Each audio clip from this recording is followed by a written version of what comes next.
ভিডিওর ঘরের দিকে দল বেঁধে ধেয়ে যাচ্ছেন খোদ তৃণমূল বিধায়ক। ভিডিওর ঘরে ঢুকে পড়লেন বিধায়কের অনুগামীরা। এরপরে চেয়ার তুলে টেবিলে আছাড়,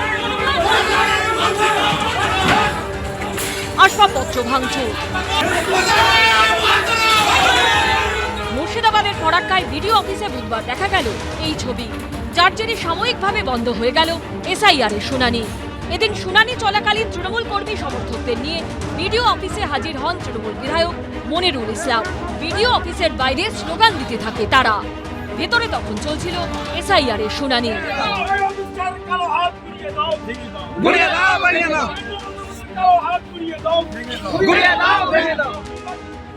আর এর ঠিক পরই একেবারে ভিডিওর ঘরের দিকে ধেয়ে যান তৃণমূল বিধায়ক মনিরুল ইসলামের অনুগামীরা।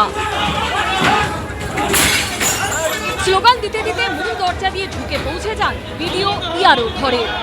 ধাক্কা মেরে খোলা হয় চেম্বারের দরজা, চলে ব্যাপক ভাঙচুর। আর গোটা ঘটনা ঘটে ফরাক্কার তৃণমূল বিধায়ক মনিরুল ইসলামের উপস্থিতিতে।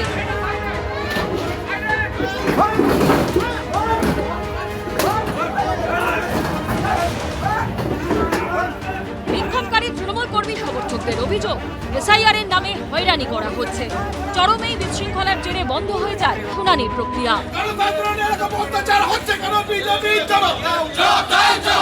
এখানে প্রশ্ন উঠছে, ভিডিও অফিসের তৃণমূল বিধায়কের নেতৃত্বে একদল কর্মী সমর্থক ঢুকে ভাঙচুর চালালো, পুলিশ কেন বাধা দিল না? তৃণমূলের তাণ্ডব তো সর্বত্র চলেছে। তৃণমূলের তাণ্ডবের উদ্দেশ্য কি? চুরি, ভোট চুরি, কয়লা চুরি, বালি চুরি, ফাইল ছিনতাই। এখন ওখানে ভোট ছিনতাই করবার জন্য ওখানে পৌঁছে গেছে। এটাই তো তৃণমূল। পশ্চিমবঙ্গের মুখ্যমন্ত্রীর বিচারিতাটা এইটাই, যেখানে ভিডিও সবকিছু দেবে, সেখানে ভিডিও এসডিওকে মানা করে দিয়েছে, ডিএম থেকে মানা করে দিয়েছে, তোমরা দিও। অর্থাৎ দেখাবে এটা যে দেখো এই সরকারের অন্যায়ের বিরুদ্ধে আমরাই প্রতিবাদ করছি। পাল্টা সাফাই দিয়েছেন তৃণমূল বিধায়ক। রামের যখন নাম শুনছে তখন উনি বলছেন আপনার কিছু লাগবে না, আর রহিমের যখন নাম শুনছে তখন 14 গোষ্ঠীর ওর খতিয়ান চাইছে। এই দ্বিচারিতার নির্বাচন ভাঙচুরের সময় ফরাক্কার ভিডিও তার চেম্বারে ছিলেন না, তবে তিনি জানিয়েছেন তার চেম্বারে ভাঙচুর করা হয়েছে। এই নিয়ে প্রয়োজনীয় পদক্ষেপ নেওয়া হচ্ছে।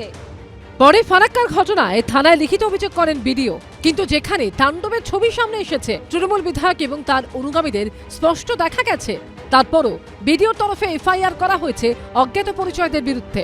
নির্বাচন কমিশন সূত্রে খবর, এফআইআর এর ভিত্তিতে দুজনকে গ্রেফতার করা হয়েছে। স্থানীয় সূত্রে দাবি, ধৃত দুজনই তৃণমূলের কর্মী। এই দিনের ঘটনার প্রেক্ষিতে মুখ্য নির্বাচনী আধিকারিককে চিঠি দিয়েছেন ফারাক্কার মাইক্রো অবজারভাররা। ফারাক্কার ঘটনার তীব্র প্রতিবাদ করে নিরাপত্তাহীনতা এবং আইন শৃঙ্খলা ভেঙে পড়ার কথা বলে এসআইআর এর কাজ বন্ধ করে দিয়েছেন তারা।